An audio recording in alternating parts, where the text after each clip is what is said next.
Welcome back to this week's episode of Hormones, Metabolism, and You. I'm your host, Dr. Cassie Smith. I'm a holistic endocrinologist. Thank you for joining me today. I have a treat for you. We are actually going to be talking to a board-certified psychiatrist today. We're going to be talking about ways that you can heal your brain in this modern world. If you're struggling with anxiety, depression, or things like that, this episode is for you. Dr. Drew Ramsey is a board-certified psychiatrist, author, and leading voice in national psychiatry and integrative mental health. He's a fellow of the American Psychiatric Association and the founder of the Brain Food Clinic. For 20 years, he served as an assistant clinical professor of psychiatry at Columbia University, where he taught and supervised psychotherapy and nutritional psychiatry. Dr. Ramsey has authored 5 books, including Healing the Modern Brain, and 3 e-courses. He's a dynamic speaker, podcast host, and educator who's delivered 3 TEDx talks, and his work's been featured by the New York Times, the Wall Street Journal, the Today Show, NPR, and other notable outlets. He lives in Jackson, Wyoming with his wife and his family. Today in our podcast episode, we discussed several things about healing the modern brain. We started out just talking in general about mental health and why we think it's on the rise. So he gave us his reasoning as to how many people are suffering with mental health and why we think it's on the rise. We also then transitioned into talking about how your gut plays a huge part in mental health. So we talked about food and food sources that we can eat or not eat to help with our mental health. We talked about things like hormones, not only dopamine, serotonin, tryptophan, but also hormones like BDNF, which is a new hormone that helps your brain actually heal itself. We talked about what does estrogen, progesterone, testosterone do to your brain. We also talked about thyroid hormone and insulin. So these are all things that I'm going to talk about in my book as well. I have a book coming out about hormones and your gut. And so we tied that into mental health when we discussed our topics today. I asked him things specifically about diet. So I know you guys are going to have questions about, does a low carb help with anxiety and depression? Should I fast? Should I eat protein? And if so, should it be plant-based versus animal-based? And so he just went over some statistics and some facts about nutrition in general and mental health, most notably just how to keep yourself mentally healthy. He talked about exercise and sleep. He calls these pillars, and creating this mental fitness. So increasing your mental fitness is what he talks about in his book. We also talked about different ways that you can increase mental fitness through things like journaling and different outlets that you can use to help keep your mental fitness, elevated. We interestingly also talked about how anxiety and depression is actually doubled in people with obesity and diabetes. So we kind of tied all this back into what we do at Modern Endocrine and just some of the significant health issues that people are struggling with. So I hope that you enjoy this episode. Today I have Dr. Drew Ramsey. He's going to be talking to us about mental health. He actually has a book that's coming out in the very near future as well, Healing the Modern Brain. And so I wanted to start by having him tell you guys just a little bit about himself, why he picked the field of psychiatry, and then a little bit about his book. And then we're going to dive in to a bunch of amazing questions that you guys all want the answers to. Cassie, thank you so much. It's such a treat to be with you. And thanks for everybody who's tuning in wherever you are. It's really just always wonderful to get to spend a little time with folks thinking about mental health, thinking about this new idea of mental fitness. Cassie, I got interested in psychiatry because it's the best field in medicine by far. I mean, the brain is the coolest, most complex organ. We also are understanding more about the human brain than ever before. And I think even what I didn't anticipate 25 years ago when I got into this field was people are more interested in mental health than ever before. And psychiatry's always been of just great interest to me. I think personally, just wondering about my own mood and boy, what can I do to make it a little better, a little less anxious? I think in medical school, I just really liked talking and listening to patients, and the idea got really intriguing to me of thinking about people's health concerns like a puzzle, and if I could put the pieces together and collaborate with them in the right way, that they could return to health. And then I don't know, I was curious about dreams. I got really curious about psychotherapy. If you're watching this on video, that is a real live working psychiatry couch behind me with all the bells. It's a good couch. It serves me well, but I love seeing people in psychotherapy. And I think also I got interested in psychiatry because it was changing. And part of what Healing the Modern Brain asks, in some ways, just like my last book, Eat to Beat Depression and Anxiety, it asks us all to take a step back from the massive amount of misinformation that we have about mental health and look at it through the lens of new science. Right? 20 years ago, nobody in mental health was talking about neuroplasticity and brain growth. Now that's what everybody's talking about. And so that's one of the lenses that I use in Healing the Modern Brain to look at these different tenets and say, hey, there are things in our everyday life we make choices about.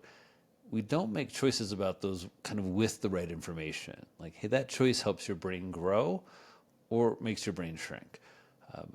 Or another lens in the book is inflammation, right? There are sets of foods that you eat that cause more inflammation and weight gain and metabolic problems, and there are foods you can eat that are correlated with fewer metabolic problems, healthier outcomes, lower risk of mental health problems.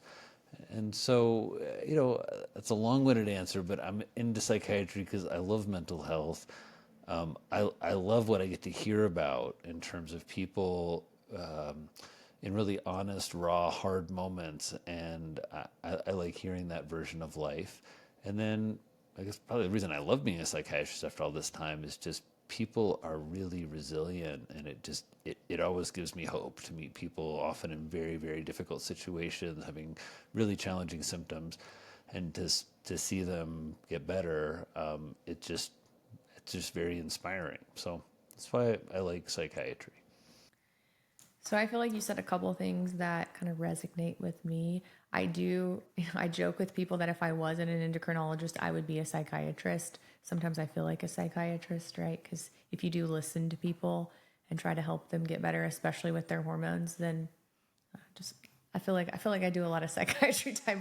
Well, there's a lot of feelings that come out and a lot of overlap, right? Hormones are, serotonin and all these neurotransmitters, we call them neurohormones. I mean, when we think about what is affecting, what's radically shifted in my field, it's the care of perimenopausal women in terms of thinking about how hormone replacement therapy really shifts things and how you think about the management, let's say, of depression and anxiety during the perimenopausal period. So yeah, there is a lot of psychiatry and endocrinology. Yeah, but the other thing I find so fascinating about it, to your point, is like there are so many things you can do about it that don't necessarily involve just medication. And I do think that there's like a change in the way people are looking at psychiatry in the field of psychiatry. Whereas, kind of even whenever I was in med school 15 years ago, it was almost like, mental health had this like negative stigma about it. And I do think that we're becoming better. We still have a lot of work, a lot of room for growth, but we're becoming better in this country of actually realizing that mental health is this, condition, this disease, this illness that we do need to treat or to help people understand how to fix.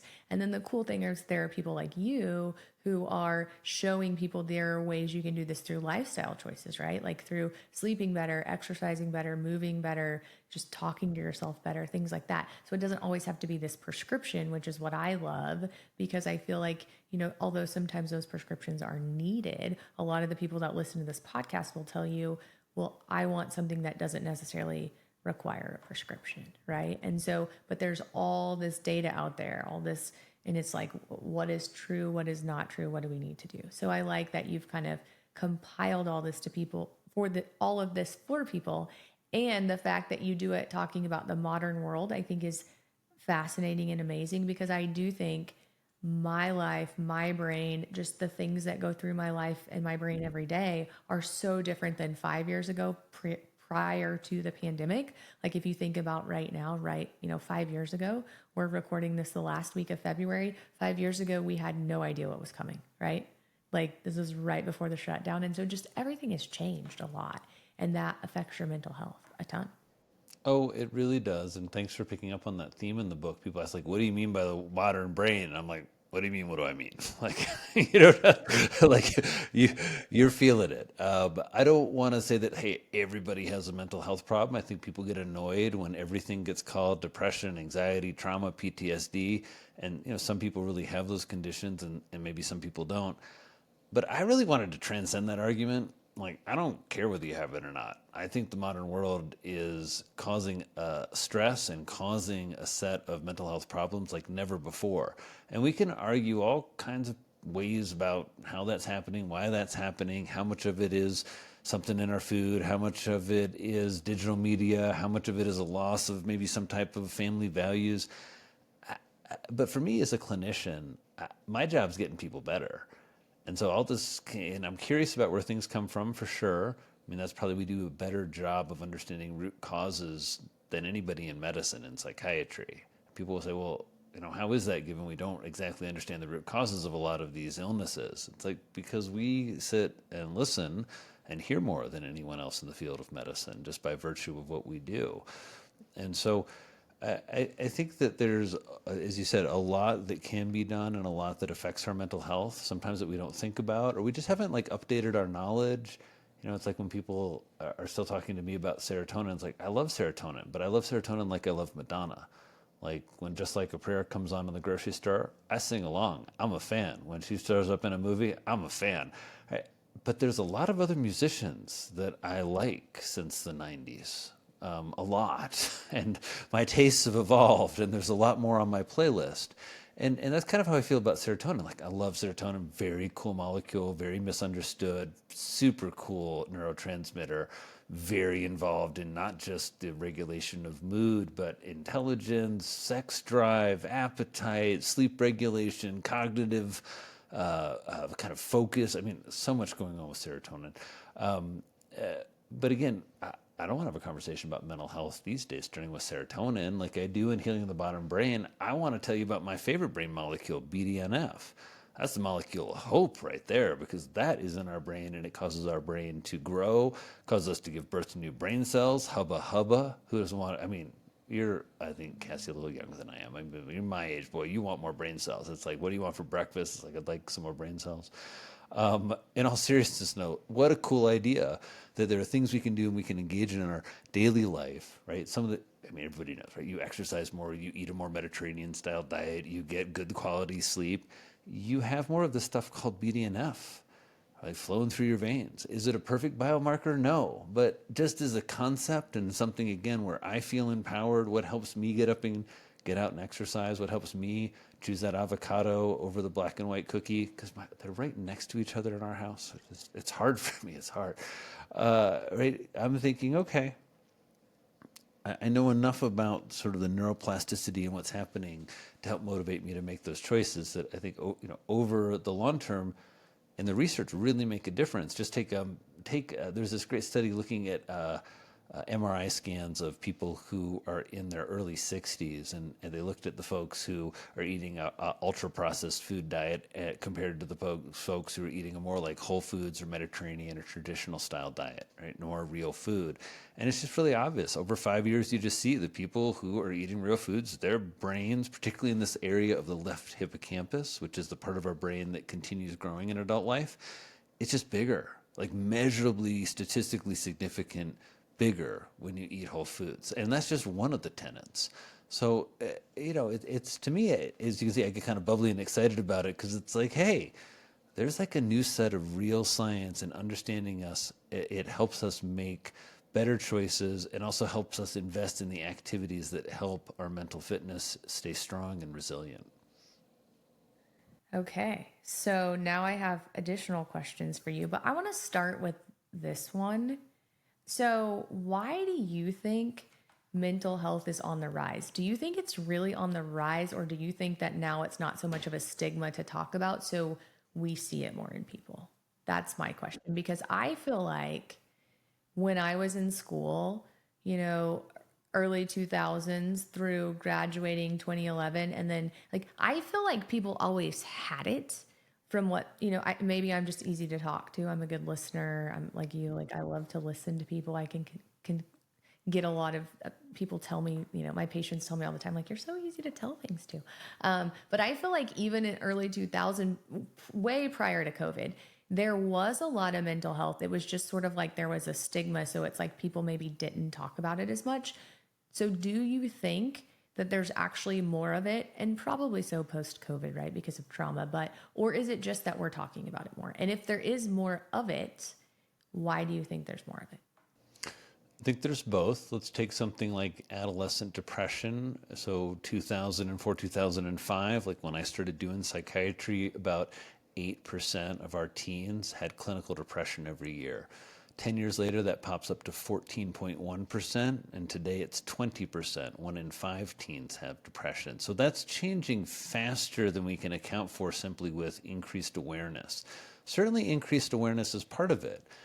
Today, if you're a resident in family practice or internal medicine, or you're a nurse practitioner, and you spot a case of depression, talk to the patient, screen them for suicidal thoughts, and give them a prescription for an antidepressant, that's really applauded by the medical system because we're actually taking care of mental health. We now screen people with really simple, like PHQ-9, 9 questions. Answer these questions, easy screener, fill it out yourself, and it indicates likely whether you have depression or not in primary care setting. We've got to remember that, about 80% of all antidepressants in America aren't written by a specialist psychiatrist physician like myself. The majority, and we want this, but the majority are written by family practice doctors, internal medicine doctors, OBGYN doctors, and psychiatric nurse practitioners. And so because of that, we have a lot more recognition, but also what's the move all of those clinicians have? Most of them only have one move, and that's to prescribe an antidepressant. I'm a fan of that move. There's nothing we've had before in history that does such a good job of treating clinical depression and anxiety. The side effect profiles is quite good. I know there's a lot of questions and controversy about that, but I've been using these meds for a long time. The data can get confusing, and I think it's often misinterpreted. But the reason I wanted to write this book is I just found that we were spending, it's kind of like the nutrition world. The reason I wrote nutrition books in mental health and kind of came up with this idea of nutritional psychiatry is I found that people were spending all their time arguing about whether they should be a vegetarian or not. And people were spending all of their time arguing about whether they should eat meat or not. And that was it. And I just thought, wow, there's so much microplastics in your food, right? There's so much opportunity because 90% of Americans aren't eating the recommended daily allowance of fruits and vegetables. There's this notion that our diet has failed. That's ridiculous, right? What's failed is our education around nutrition, and what's failed in a lot of ways is our control over our choices. But the idea that we should be confused where some of the mental health epidemic and some of the obesity and diabetes epidemics coming from, like there shouldn't be confusion about that. It's very clear in the nutrition literature. And I think because of that, as you have more obesity, you have more diabetes, right? Then both of those conditions independently double the risk of clinical depression. And so, again, some of the increase, it shouldn't be too confusing as we're struggling more with weight. What is it, like 75% of our country struggling with weight now? As we're, right, 70%. So as we're struggling with diabetes and prediabetes, those illnesses drive a ton of inflammation, right? And as we now know, inflammation is one of the drivers of depression. About 30%, 30 to 40% of patients who have treatment-resistant depression, meaning they've tried multiple evidence-based treatments that haven't worked and they haven't gotten better, 30% of those patients have high levels of inflammation. And so, when you combine, hey, we have more awareness, you walk in and you say, I have social phobia, it gets diagnosed and there's treatment available. You walk in and you say, I've been feeling, a little off. Your clinician now will say, like, hey, how's your mood been? What's been going on? Start asking screening questions for depression. So more awareness, more treatment, and then we have a number of things that are also driving psychiatric illness, right? We've never had so much microplastic. We're not sure what that does yet, but it doesn't look like it does good things. We've never had food that is quite like this. We've never had such a sedentary lifestyle. And then you throw on top of that this kind of change in socializing we have. We have this digital environment. We have a lot that's distracting us on our screens. We have a harder time keeping our connections. Our Surgeon General has issued a warning, Vivek Murthy did, about this loneliness epidemic. They say loneliness is the equivalent of what, 3/4 of a pack of cigarettes a day? That's the health equivalent. So all those things kind of combined together, I think, contribute to some of what we're seeing. I think it's to know, there's some mental illnesses like the incidence of or the prevalence of schizophrenia or bipolar disorder that aren't kind of shooting up as much. But again, anytime you have increased awareness and you have a better system of treatment, you're going to see some increases like this. But I think the reason I go through those numbers, it has everyone concerned because they're skyrocketing in a way that's really concerning. Yeah. So I completely agree with all that. And inflammation, I think, is the key to all diseases, all chronic disease processes. A lot of it starts in your gut. And so I'm writing a book about that, which I completely agree with that. So 70% of Americans are either obese or overweight, to clarify. 93% of Americans actually have a form of insulin resistance. I see this. So if you really look at a fasting insulin level, it should be 5 or less. Unfortunately, the guidelines or the reference ranges a lot of times will say 18, 19 is normal, but we know with insulin levels above 5, you have significant inflammatory markers and cytokines at a fasted state, which is causing inflammation in your brain, right? Making type 3 diabetes, what we call. And so I agree with all that. And so I think, to your point, like the change in lifestyle, the change in our food, or whatever we call food these days. And I want to talk to you about that as well. And then just this loneliness as well after the pandemic. Like, all these things have changed so many things that, mental health seems to be on the rise. But the good thing I think is that people realize it, right? Like, most of the people who come to see me now, men included, which, shout out to the men out there. Oh yeah, I treat tons of bros. I treat lots of guys, lots of men. I love men of all age. I don't mean to call them bros. Like younger men in their 20s. Man, I have a bunch of guys right now who have they've got kids. So over the past year, I've had this new phenomenon of young men showing up to their video psychotherapy sessions with their babies strapped on. And they're like bouncing. They're like, "Hey, doc," and it's like the ultimate flex in therapy. You've been coming for a few years, and I mean, it's really. In all seriousness, it warms my heart. It's like nothing I've ever experienced before as a clinician, where you meet often a young man, struggling in college, let's say, and a few years later, you're getting to sit with them as a, husband, dad, all that stuff. It's wonderful. And yeah, that's part. I mean, part of it is like people come in and they're like, I think I have depression. Or, I know a lot of times a lot of patients come to see me and, I'm a holistic or known as kind of integrative guy, but they'll come and see me because they want medications from me because they feel I have a more holistic approach and maybe we'll try some other things, or at least I'm aware of that if I feel they need medications, it's like, okay. And so it's a really complex landscape right now because also there's so much information. I mean, first of all, there's just a profound anti-psychiatry movement. There are a lot of people who are deeply suspicious of psychiatry. There's a lot of vast misinformation about psychiatry. Probably the most scrutinized and most monitored medications on the planet are psychiatric medications. But, a lot of people feel like, I don't know, we're very irresponsible with them. So it's hard for people to get appropriate care.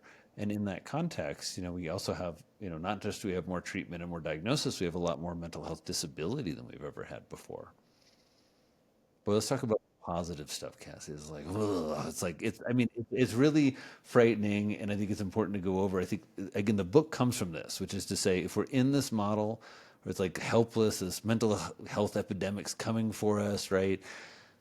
There's a lot of misinformation, fear mongering, a lot of charlatans in the mental health space. What do we do? And that's where this book comes from. It's just like, what you do? You build your mental fitness like a fortress, right? Nobody is coming to save any of us, right? There are evidence-based tools, whether it's one of the great psychotherapies or whether it's like the tools I go over in the book, mapping out your web of connection, getting involved with the journal, getting out into nature. I mean, each of the tenets that I go through, I picked because I don't think you're going to disagree with me.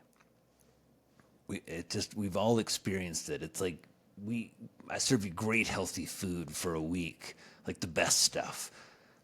I think we all agree you're going to feel a little more energized, right? We get your sleep dialed in. If you've had bad sleep, literally tomorrow, you're going to think, boy, if we get your sleep on, you're going to feel great. So these are things you'll recognize as working for your mental health. And then I hope what surprises people is like all the cool brain science. Like we were talking about inflammation. You know what else drives up your inflammation, your inflammatory markers?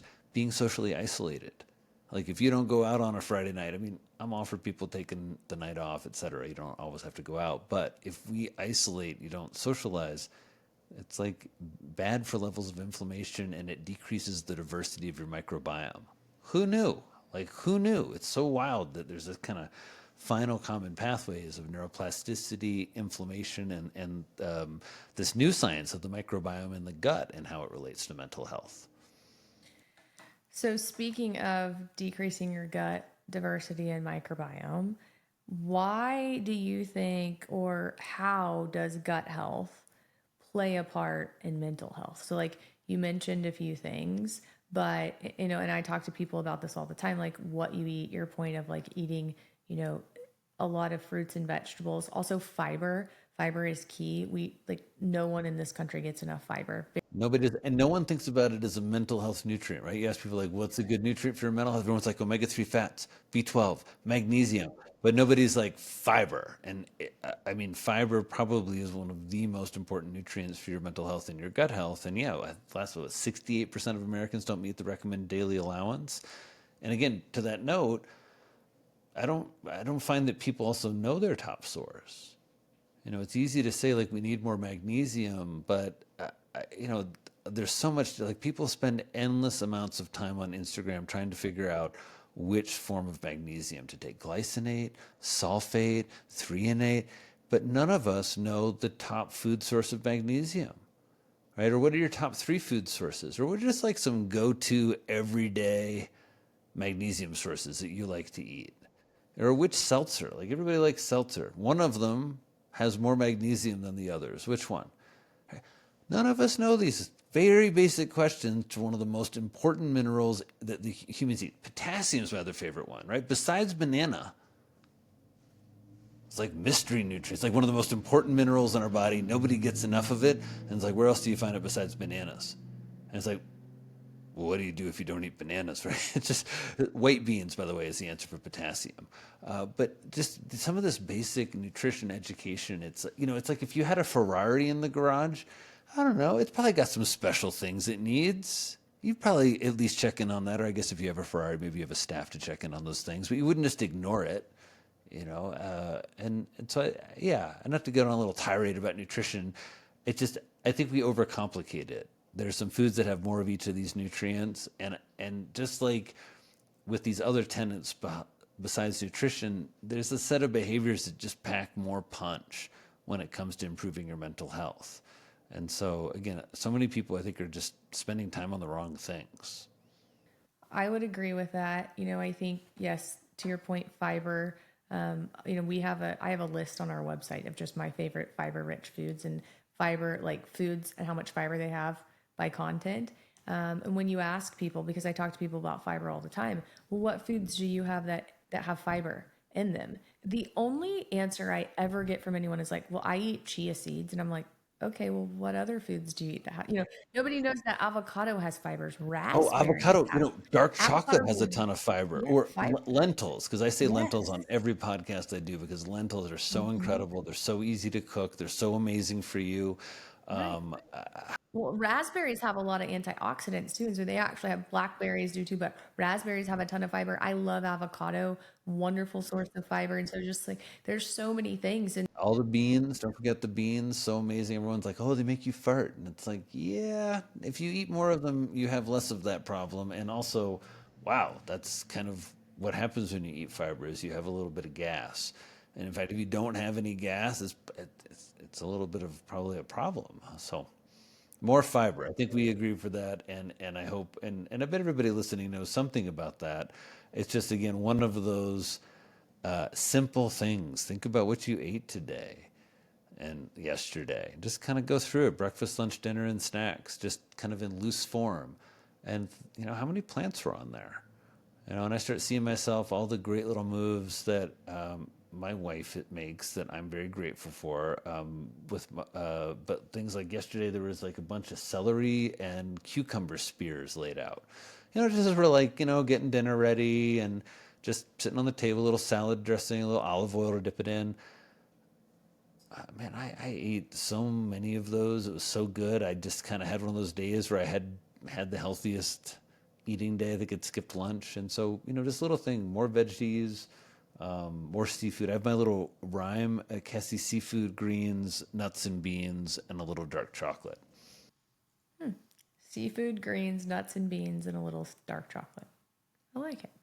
So since we're talking about food, then here are the couple things that people will talk about, and you kind of mentioned this. One of them is fasting. Does fasting actually help your brain, your gut, any of that? And then also low carb. There's this whole thing that people throw around about low carb. And I guess we could throw into the mix the protein, because you brought it up. Is animal versus plant protein any different? What would be your answers to those as far as if we're trying to help our brain? Okay, well, I think going backwards, let's start with protein, animal versus plant-based protein.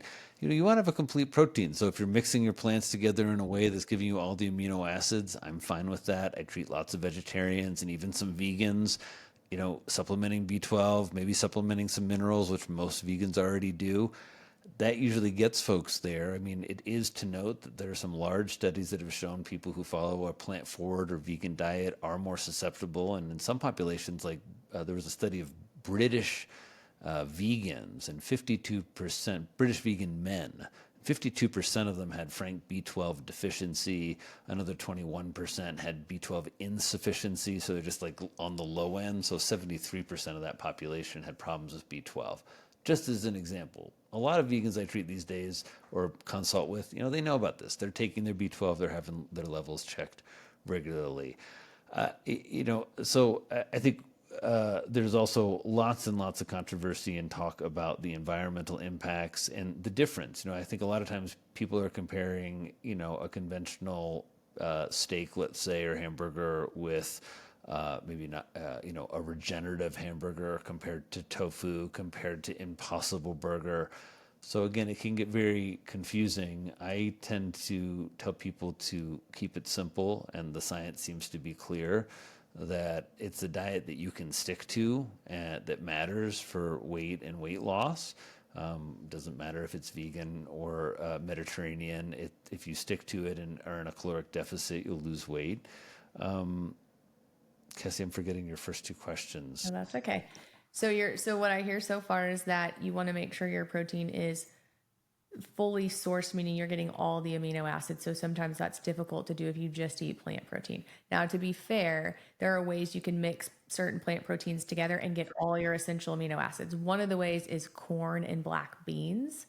There's a third thing that goes with it, and it's escaping my mind, but the Mayan culture has figured this out. So there's a Mayan culture that is vegan, and I saw this on a Blue Zone documentary. But there's a place in the Blue Zone where Mayan people live, and they don't eat a lot of meat, and they eat almost every meal. It was black beans, corn, like corn tortillas, and something else. So there are ways you can get it with You can get vegetables, is what we're definitely you saying. can get a complete protein mixing Yeah. vegetables together. I think that, and even now that the controversial thing doesn't get talked about is everyone loves to talk about the B12 deficiency, but there's actually been a recent study that you can be sufficient on B12, not eating B12, but eating B12 analogs in plants. And so even the B12 piece is up in the air. So, but then eating animal sourced protein, assuming that it is good sourced animal protein and you're eliminating a lot of the fats, will get you all your essential amino acids. The other question people have, what about low carb and what about Oh, fasting? that's right. Low carb and So fasting. I put those in a similar category. Low carb and fasting are both about inducing ketosis, where you're breaking down fat products into 3-carbon fuel sources, ketones. And so ketogenic diets, right, where you're decreasing your carbohydrate intake under 60 grams a day. This means you're just not going to have enough glucose to run your brain, and so your body and your liver in particular gets very good at turning your fat stores or fats that you eat into ketones. And so when you're fasting for short amount of time, you're doing this. And also, when you're eating a low carb diet, that's a classic ketogenic diet, you're doing this. There's very little data that this has good mental health effects. There's buzz about it right now, in part because of some case reports and some popular books. There is new science. There was a pilot study a year ago of 23 individuals. I think 18 had, or 19 had bipolar disorder, 4 had schizophrenia, who were put on a modified ketogenic diet with coaching and great follow. This was by Shabani Sethi and her group at Stanford in the metabolic psychiatry division there. And they had wonderful outcomes. The caution with that is it's a pilot trial, so this isn't a randomized trial. Everyone's getting a lot of coaching, but the good news there, people had a 36% decrease in their visceral adiposity, that kind of fat around our organs, and people on their psychiatric measures had great improvements. And so, this was exciting to see. And so I think, ketogenic diets are one of those diets that people think about for mental health. We don't have depression data yet, although those studies are underway, as I understand it. I think at Ohio State University, there's a study, there's a great family foundation, the Bazooki Foundation, that's been funding a number of randomized trials. So, I would say in like a year or two, we're going to have actually a lot more high quality data on people engaging in ketogenic diets, understanding the metabolic kind of changes that can happen. There is some concern about raising people's LDL. There was also a little bump in the study of C-reactive protein. But boy, the metabolic markers were incredible. So those are kind of my thoughts. I mean, in terms of it being a specific diet for something like resistant depression or bipolar disorder, but it's certainly something worth a try. It's certainly something that I speak about with patients who have tried a number of things that haven't worked. And the way to think about it is you're kind of shifting the fuel of the brain from primarily glucose to being ketones. And there's some notion that can be a little bit more, a little less inflammatory, or a little more quote unquote anti-inflammatory. And then there's an idea that ketones themselves are like mood stabilizing, in the way that this ketogenic diets were initially used for pediatric epilepsy. And there's a lot of overlap in the medications that are used for epilepsy, things like lamotrigine, and medications that are used to manage bipolar disorder and depression. I prescribe a lot of lamotrigine for those two conditions. So those are my thoughts on kind of low carb diets. I would say people thinking more in the morning of a higher protein, lower carb breakfast as a way to kind of extend an overnight fasting. That's something that I find very effective and helpful for people in maintaining focus. Think about that contrast of like a big, heavy pancake breakfast versus like an egg, half an avocado, and some coffee with cream. Very different metabolically in terms of those two meals, although pancakes are delicious. Yeah, I think that, with the fasting and the ketogenic thing, what kills me too is like, if you're listening to this, you have to think each person is different. I see this from a metabolic standpoint. Metabolically, if you're trying to lose a lot of weight, things like that, there are some definite benefits of that.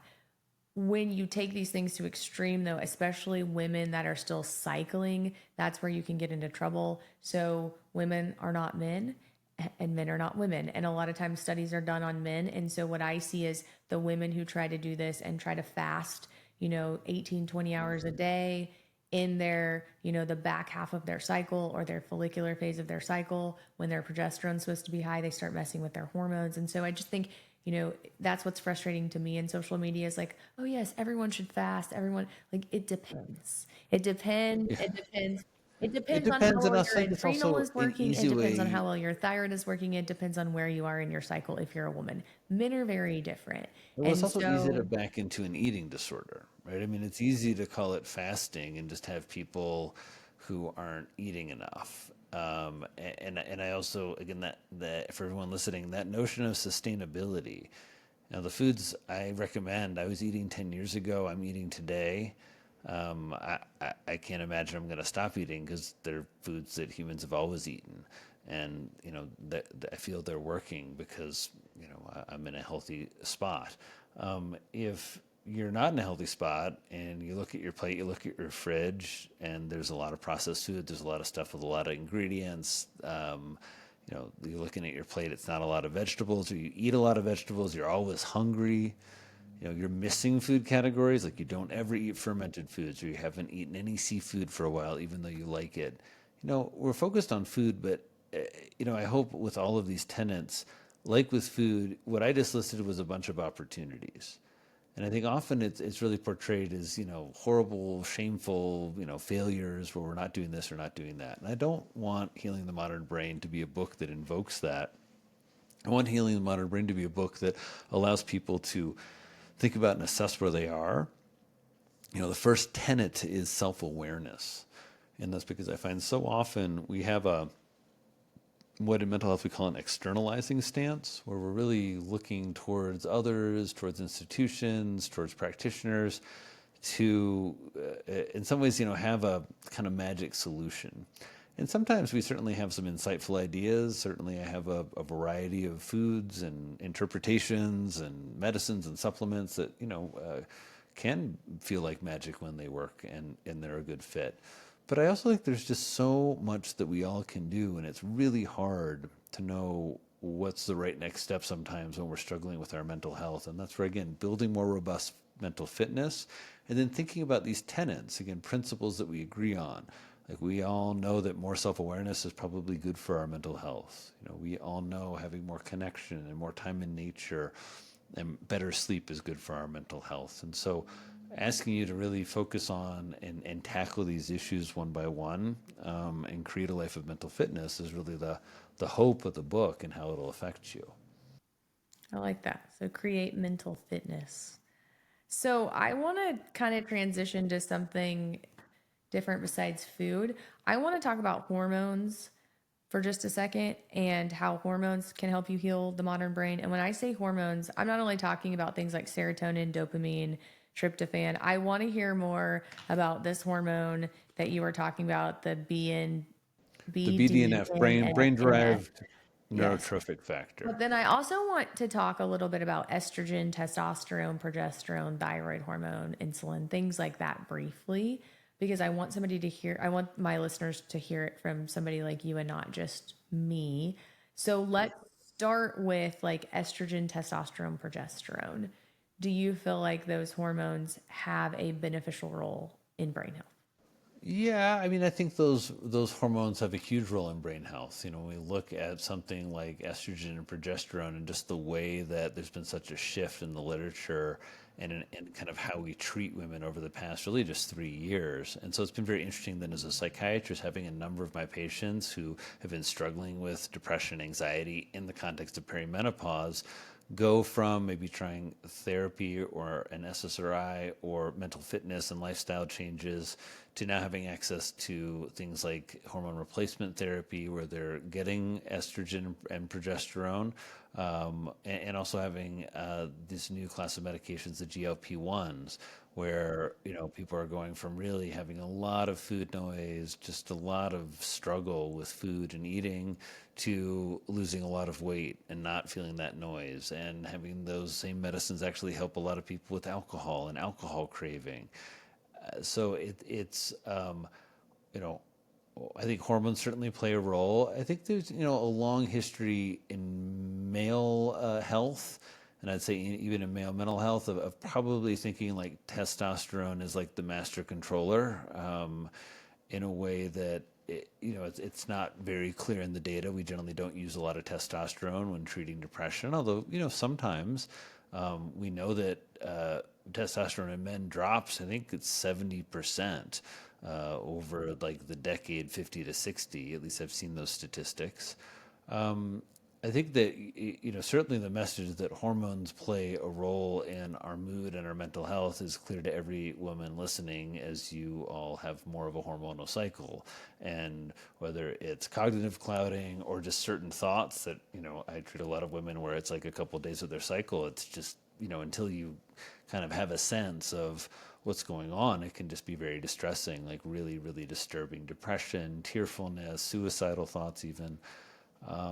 And so you see that happen cyclically, and it's it's all hormones. It's kind of when people talk about how there's not a chemical imbalance. It's like, what do you think's going on up there? It's all chemicals imbalance. I mean, it's maybe not as simple as it's just a simple chemical imbalance, but it's they're certainly involved. In terms of a couple of the other ones you mentioned, like insulin, right? Wow, I mean, just like again, we haven't really thought about that as being so critical or involved for mental health, but we know so many people are insulin resistant, and being insulin resistant, that's just a real different experience when you eat carbohydrates, right? You get real, like when I get high blood sugar, I get super schlumpy, sluggish.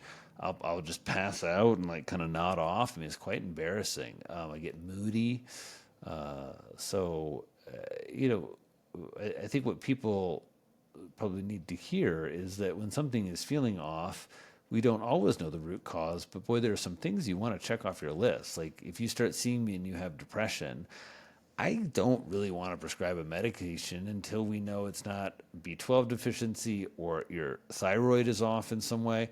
I don't think that's a very common cause of clinical depression, but for almost everybody who has low thyroid, I would say depression is a very common symptom for those patients. Thyroid is also used. There's certainly some clinicians who tried to optimize thyroid a little bit more, who feel a thyroid is quote unquote sluggish.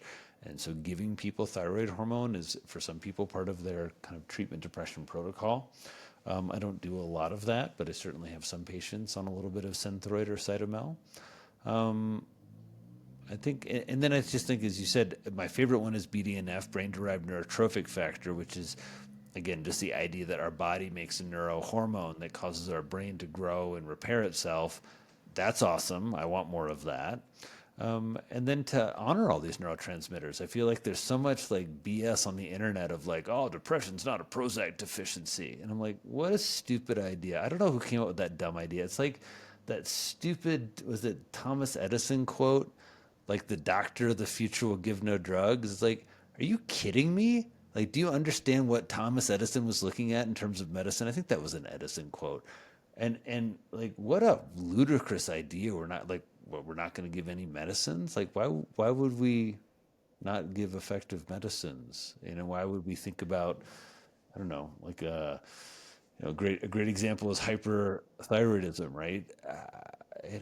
It's like a metabolic, it's like a condition, it needs to be treated. It's not like a deficiency of something. I don't know. I just get a little frustrated sometimes where, again, there's a very, very powerful anti-psychiatry movement afoot that loves to,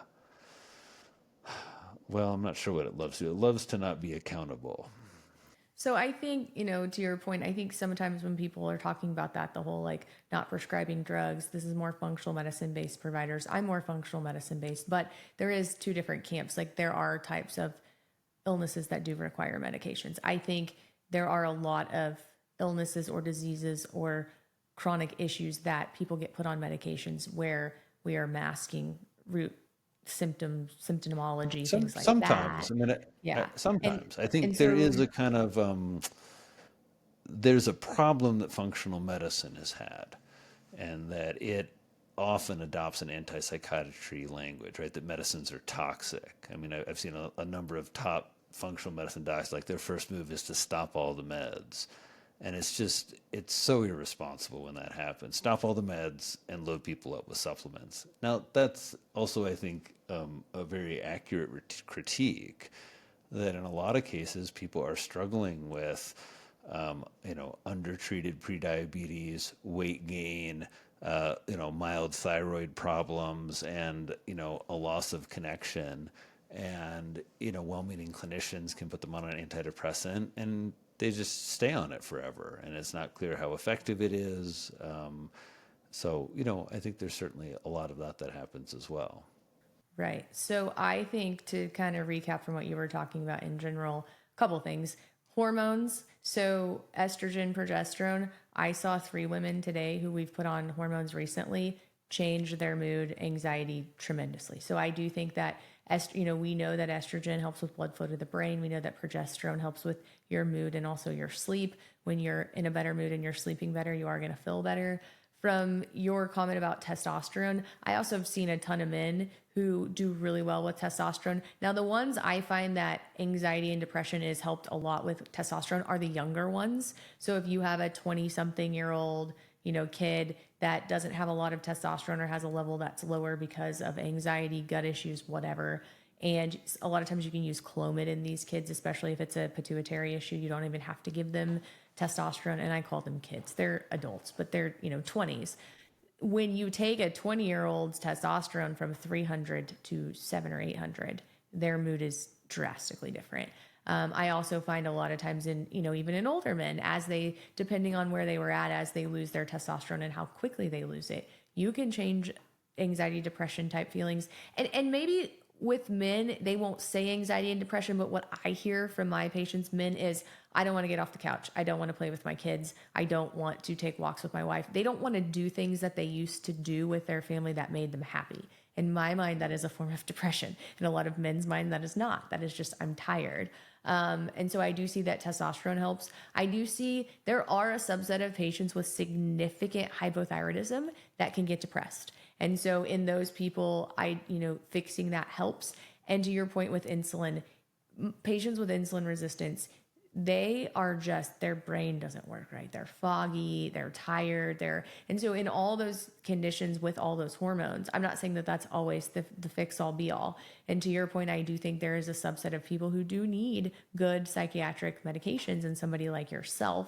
So I think I take as a holistic doctor, a middle of that road approach. I think that when I see people like you, I want to make sure there's something not causing them to have anxiety, depression that we could fix, like insulin resistance, thyroid issues, hormonal issues. I do like to look at vitamin levels, things like that, and make sure those are at least adequate, give them For supplements or sure. tell them how to eat it. B12, Yeah, D, correct. there's definitely some clear culprits with, and then there's some things like, we all love to be evidence-based doctors. There's no evidence that repleting vitamin D does anything for depression or depression prevention, except in people who've already had depression. But that said, it's a fat-soluble hormone, and we tend to supplement in the winter and want people to have a robust level. But I think it's a good example where the evidence hasn't been, as clear as we would like.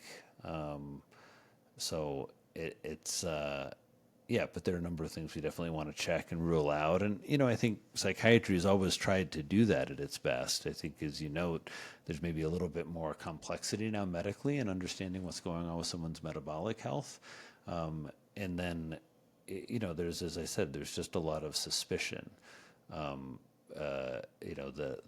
would say that most young men would rather take testosterone than Zoloft. One of the reasons is when you give Zoloft to young men who have anxiety and depression, you have to talk about the sexual side effects.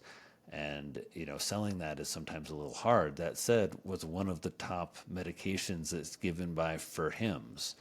It's Zoloft for premature ejaculation.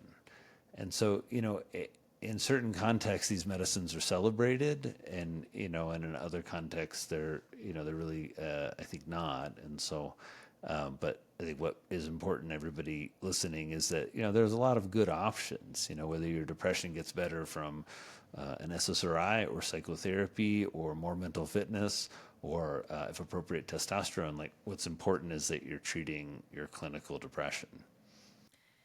Yeah, no, I would agree with that. And to your point as well, so I don't get a lot of referrals from other providers anymore because I am more functional medicine based endocrinology.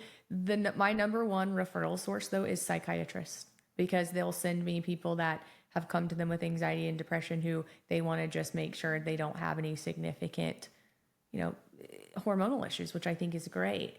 And so you're talking about Zoloft, I kind of wanted to go there. I wanted to ask you a couple questions about medications for listeners, because I know these are the questions that the listeners are going to want to have.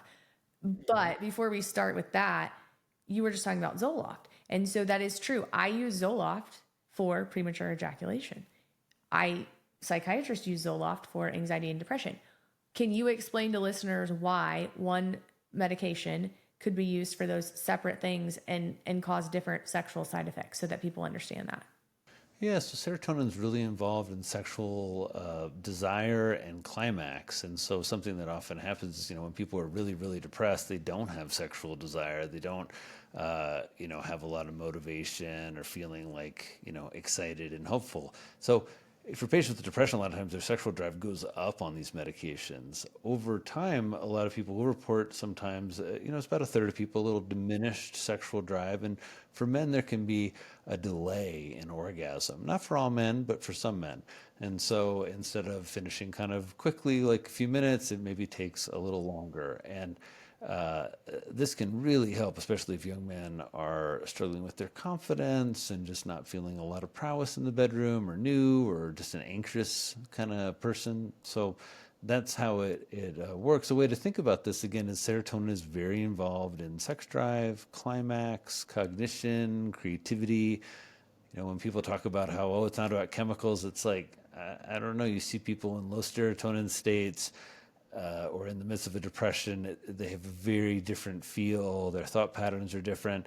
You see people when they're in elevated serotonin states, they're very happy. They want to connect and hug and touch and, dance. So it's again, the medications in some ways get a very bad rap, which is a shame because we're at a point in history where we have more, safer, better monitored medications than ever before in human history. So I don't want to give meds a pass like, oh, they're great and they always work, but I do think they can be helpful for a lot of people. And I think what's really hard is when you take one and it works. It's like, everybody has a comment on it so I think what's important to know about these medicines is that they're an option. If you have people in your family that respond well to them, that can be an indication. The genetic testing is not particularly helpful in picking medicines, although lots of people will tell you that data is exceptionally biased. And so, but again, for certain symptoms, excessive tearfulness, excessive worry and anxiety, suicidal thoughts, excessive irritability, really, really bad worry and poor sleep, they can be real game changers for people when they work. I completely agree. So, two other questions about medications that I kind of want to ask that I think a lot of people have questions. One is, a lot of women listen to this podcast. What medication can I take for my anxiety and depression that's not going to make me fat? Because, you hear that, oh, I don't want to take any of those medicines because they all cause weight gain. So I want you to address that because there are some medications that do not cause weight gain. Although, and the reason, and I want people to understand this too, some of those medications are needed because some forms of depression and anxiety cause weight loss. And so sometimes people literally, when they're depressed, they won't eat anything. And so being able to give them a medication to help their depression and also help stimulate their appetite is a good thing, but not in everyone. And so that's where you have to have a provider that understands the medication they're prescribing you. So I want you to speak to that. Is there a medication? I know there is several that you can give someone for anxiety and depression that will not cause them to gain weight, because that's the number one reason women tell me they're not getting on these medications. The other thing that okay, you can go ahead. Yeah, I mean, yep. Well, I'd just say that mental fitness does not cause weight gain. And so this is where I kind of tried to focus on some tenets to not sidestep meds, but to really focus again on what you can do every day in your life. I would say that meds, the antidepressant Wellbutrin, I think on TikTok is known as sexy, skinny, happy. My patients tell me because it's weight neutral, it's stimulating, and it's a bit of an appetite suppressant. It's actually one half of the weight loss medicine Contrave. I think some of the antidepressants like Prozac are a little more stimulating, and so tend to have a little less weight gain. And then I think with, how do I put it?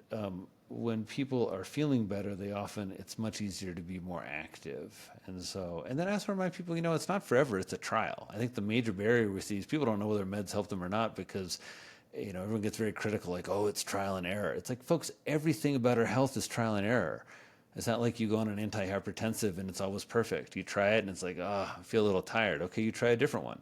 It's the same thing with antidepressants. You make a good and reasonable suggestion, and I'm very humble in this. We think, I'd let people know these are the anticipated side effects. This is my cell phone if you have problems. We monitor it closely and see what happens. So yeah, I think in terms of weight gain and significant weight gain, it's certainly something you want to watch out for with like the second generation antipsychotic medications like the Zyprexes and the Seroquels of this world. I think for some of the more sedating antidepressants, again, you just want to be aware of it and pay attention to it. But I have lots and lots of patients who take these medicines and don't gain any weight and don't have any sexual side effects. And it's really important for people to hear about that. Symptom relief. Yeah, no, I would completely agree with that. And then the other question that people ask me a lot is if I start this medicine, do I have to take it forever? And so we talk about that, not always, but I think it's important for people to also understand this isn't always a medication you can just cold turkey stop. So can you kind of talk to that? You can't. We always used to stop these medicines, and then there was concern about antidepressant withdrawal side effects. That happens in most recent study in just 3% of patients that it's severe. And we always do the same thing, which we give you Prozac, fluoxetine, which is a very long-acting antidepressant, to have the taper be much slower. Do you have to take it forever? Well, we should point out that 1 in 4 women over the age of 60 take an antidepressant. And so lots of people worry about that statistic. I'm a little different. Most of the women over the age of 60 in my life, they're pretty wise women. I call them, matriarchs. And I think sometimes, I don't know, they're probably taking those medicines because they work. And so, do you always have to stay on it? No. Do you need to taper off a little more slowly than we thought in the past? For some people, for sure. I think that a lot of times folks don't know the good effect that it can have, and so we're weighing this decision just based on side effects and not wanting to be on a medicine. I encourage people, if you're struggling with symptoms, you've tried a lot of lifestyle stuff, you've tried therapy, it's an interesting thing to consider.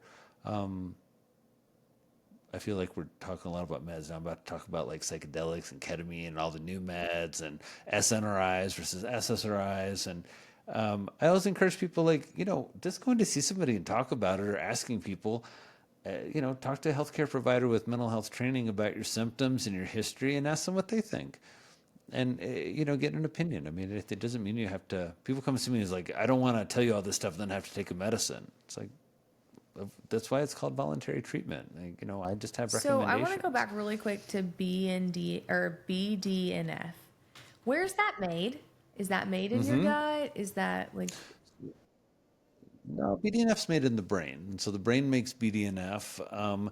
You make some compounds that are like BDNF, myokines, in your muscles when you work out, and those science has shown kind of trigger more BDNF production. But BDNF is brain derived, and so you make neuro growth factors everywhere. Because if you think about it, you've got nerves and nerve cells everywhere in your body. You're always needing to kind of repair and take care of them. But nerve cells generally don't regenerate very much in adult life, and so. But BDNF, it's a brain-derived neurotrophic factor, and again, it's just a very cool molecule for us to know about, for us to think about, and for us to try and trigger more of in our lives. perfect? So not necessarily made in your gut, made in your brain, but definitely we want more of it. Is there things we can do to make more of it besides you said eating good food, right? Like eating fruits, vegetables, things like that. Well, there are a few things like nuts are probably correlated with one of the few studies showing a kind of relationship between foods we eat and BDNF levels. So eating more nuts protects you from severely low levels of BDNF. I'd say in general, the Mediterranean diet is what gets recommended. Exercise certainly has good data about increasing BDNF.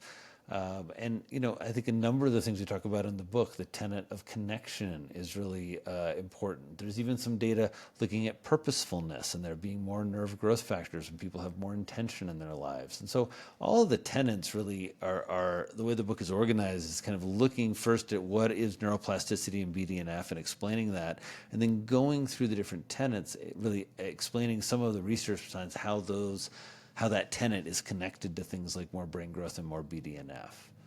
Wild stuff. Like, you wouldn't think that like more journaling increases the executive functioning in the prefrontal cortex, like the front new part of your brain. But it does. If you engage in self-reflective journaling, studies show over 2 to 3 months, your brain just gets more function in that area. Okay. So I think we kind of touched on most of the things that I wanted to talk about. I want to kind of transition to these 3 questions that I ask at the end of all of my podcasts.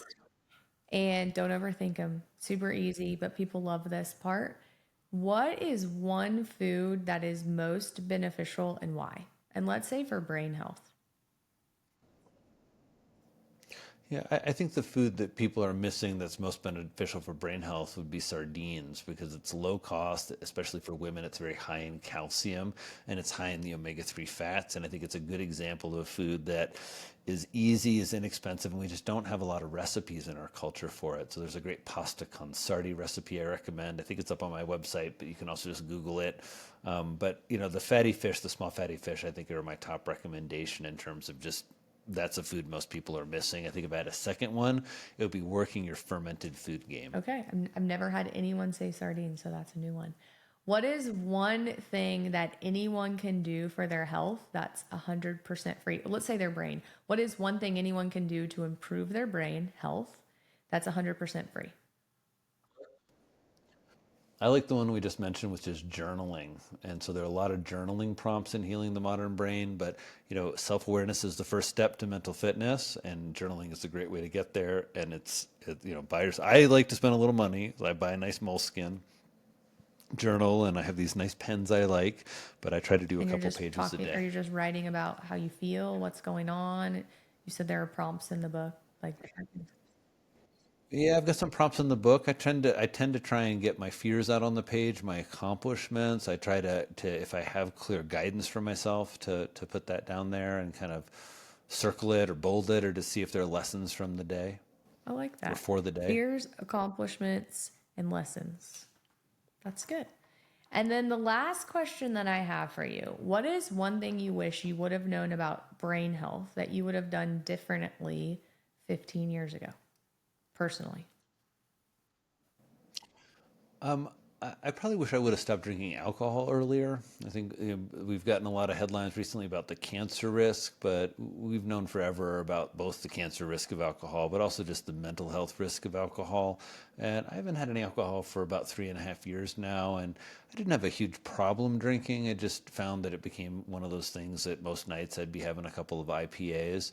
Um, and it's just really bad for my gut health, really bad for my mood, really bad for my anxiety. And so I probably wish I would have uh, just thought through alcohol intake a little bit more carefully early in my life. That's probably one answer.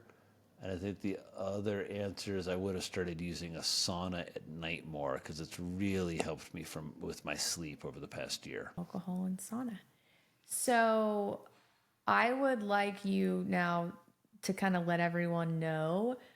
Obviously, you have a book coming out. You can talk a little bit more about when, where people can get it, where people can find you, website, social media, all those things. It's super easy, everybody. Cassie, thank you so much for this conversation. First of all, it's just really fun to get into the details of hormones and mental health and mental fitness. I'm easy to find, everybody. I'm Drew Ramsey, MD. So you can find me on Instagram at Drew Ramsey, MD. My website's drewramseymd.com. We have a Healing the Modern Brain course. What would be so meaningful is for folks to check out the book and pre-order the book. It's available everywhere books are sold, and to spread the word about mental fitness. I mean, really, I hope there's something from this conversation. Maybe it's lentils. I haven't said pesto yet. Pesto, oh, amazing. But I'd love to have you join our community where we think about mental fitness and nutritional psychiatry all the time. And I hope this helps you in your mental health journey. I know it can get really complex and scary and nerve-wracking and really hard to know who to trust. And I hope I've earned your trust as an expert in the space, and I hope to be of help. And thanks so much Yeah, for this thanks great so much for conversation. spending this time with us. I hope you enjoyed this episode of Hormones, Metabolism, and You. I think that we did a great job taking a deep dive into mental health and just how it has changed in the modern world. I appreciate Dr. Drew Ramsey coming on and teaching us things we can do to make our brain better in this modern world. I like how, again, we discussed all of these different aspects that cause anxiety and depression, all the things you can do from a lifestyle perspective. I definitely want you to make sure that you check out his book. I think it's going to be revolutionary. I'm planning on getting a copy of it myself.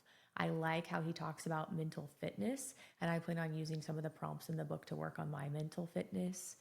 If you found this episode helpful or entertaining, or just that it provided value to you, and you know someone that it may provide value to as well, anyone that you know struggling with anxiety, depression, or just wanting to become more mentally fit or healthy, then please make sure that you share this episode with them. I would greatly appreciate that. If you like our podcast and what we're doing, please make sure that you follow us, and leave us a review. Reach out to me on social media, please, and let me know who you would like for me to interview, what questions you want answered. This is how I get the ideas for my podcast. And then also remember that Modern Endocrine is now licensed in 21 states. We would be happy to help you make sure that there isn't anything with your mental health or in your medical journey that is prohibiting you from becoming your best self. We do extensive blood testing. We do Dutch testing, which is advanced hormonal testing and gut health testing. We take care of a lot of people with anxiety, depression, mental health issues. We do not prescribe mental health medications, but we make sure that there's nothing going on that would be causing that. And then if you need those medications, we'll get you to the right people like Dr. Ramsey. So keep all that in mind. If you're interested in becoming a patient, check out our website. And then please make sure that you follow us, or that you tune in next week so that you get our next episode of Hormones, Metabolism, and You. Have a great week. The information presented, including any materials discussed, referenced, or linked within this podcast, are for general educational purposes only, not the practice of medicine. No doctor-patient relationship is formed from you listening to this podcast or utilizing any of the information provided. I am a doctor, but I am not talking to you as your doctor. The information provided is not intended to diagnose or treat health problems, or take the place of the professional medical care provided by your doctor. If you are experiencing any health problems, including problems you believe have been touched upon in any respect within this podcast, you should consult your doctor about the problems without delay. You may ask your doctor whether he or she believes the information I have provided would be helpful to you, but you should still consult your doctor immediately and follow his or her medical advice as your treating physician. I'm just here to provide you basic knowledge about the issues we discuss so you are more aware of them and can better discuss them with your doctor. That's why we call it Back to the Basics. Join me on the next episode as we continue our journey.